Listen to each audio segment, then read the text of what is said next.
നമസ്കാരം, ഞാൻ doctor Bipin P Mathew, senior consultant general and minimal access surgeon, Kottayam.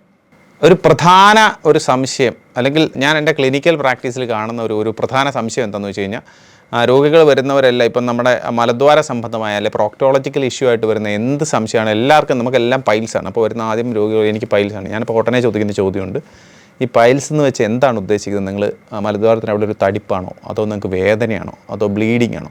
പ്രധാനമായിട്ടും 3 തരത്തിലുള്ള അസുഖമാണ് ഈ പറയുന്ന മലദ്വാര സംബന്ധമായിട്ടുള്ള അസുഖങ്ങൾ എന്ന് പറയുന്നത്.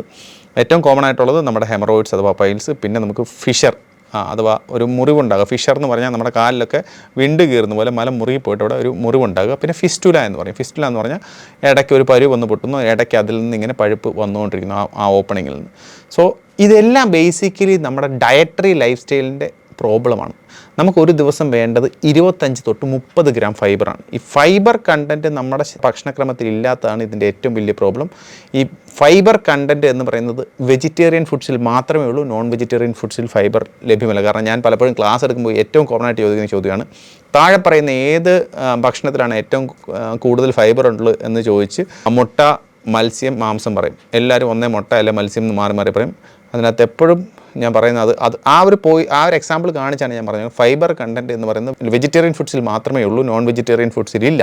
സോ അതോടൊപ്പം തന്നെ ഇമ്പോർട്ടൻ്റ് ആയിട്ടുള്ള പോയിൻ്റാണ് നമ്മുടെ ഹൈഡ്രേഷൻ, വെള്ളം കുടിക്കേണ്ടത്.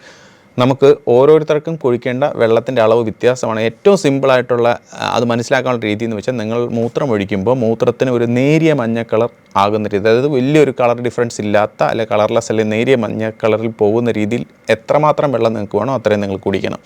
അല്ലാതെ നിങ്ങൾക്ക് 2 ലിറ്ററോ 1.5 ലിറ്ററോ 3 ലിറ്ററോ എന്നുള്ളതല്ല. ഈ രീതിയിൽ നിങ്ങൾ നോക്കിയാൽ മാത്രമേ നിങ്ങൾക്കത് കറക്റ്റായിട്ട് മനസ്സിലാകത്തുള്ളൂ.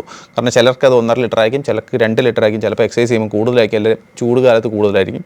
ഇത് ആണ് ഏറ്റവും ബെസ്റ്റായിട്ടുള്ള രീതിയിൽ നിങ്ങൾ ഹൈഡ്രേഷൻ മെയിൻറ്റെയിൻ ചെയ്യേണ്ടത്. ഈ 2 കാര്യം, ഫൈബർ കണ്ടൻറ്റും ഹൈഡ്രേഷൻ പ്രോപ്പറായിട്ട് മെയിൻറ്റെയിൻ ചെയ്താൽ നമ്മുടെ മലശോധന കൃത്യമാവുകയും അതോടൊപ്പം ഇത്തരം അസുഖങ്ങൾ പൂർണ്ണമായും നമുക്ക് അവോയ്ഡ് ചെയ്യാനും സാധിക്കും. Thank you.